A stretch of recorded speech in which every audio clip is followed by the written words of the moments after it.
اور دیر بالا میں گزشتہ برسوں کے نسبت اس سال برفباری کم ہوئی ہے، تاہم سیاح پھر بھی برف کے حسین نظاروں سے لطف اندوز ہونے کے لیے سیاحتی مقام لواری ٹنل میں آ رہے ہیں۔ لواری ٹنل کے ساتھ موجود ہیں دنیا نیوز کے نمائندے داؤد جان، ان سے مزید تفصیلات جانتے ہیں۔ میں موجود ہوں لواری ٹنل کے قریب، جو دیر بالا کا ایک سیاحتی مقام ہے۔ لواری ٹنل کے اطراف میں عام طور پر موسم سرما میں 6 سے 7 فٹ تک برف پڑ جاتی ہے، تاہم اس برس جو صرف ایک ہی سپیل گزرا ہے جنوری کے آخری ہفتے میں، تو اس میں تقریباً 3 سے 4 فٹ تک یہاں برف پڑ چکی تھی۔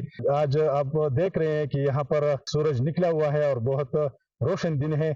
لوگ آ رہے ہیں، سیاح جو لوکل سیاح ہے وہ بھی آ رہے ہیں۔ یہ حسین مناظر جو برف باری کے ہے اپنے آپ کو محسوس کر رہے ہیں، اور جو سیاح یہاں پر آئے ہوئے ہیں ان کا کہنا ہے کہ انہوں نے بہت زیادہ انجوائے کیا ہے، بہت زیادہ لطف اٹھایا ہے، گو کہ برف باری اس قدر نہیں ہوئی ہے۔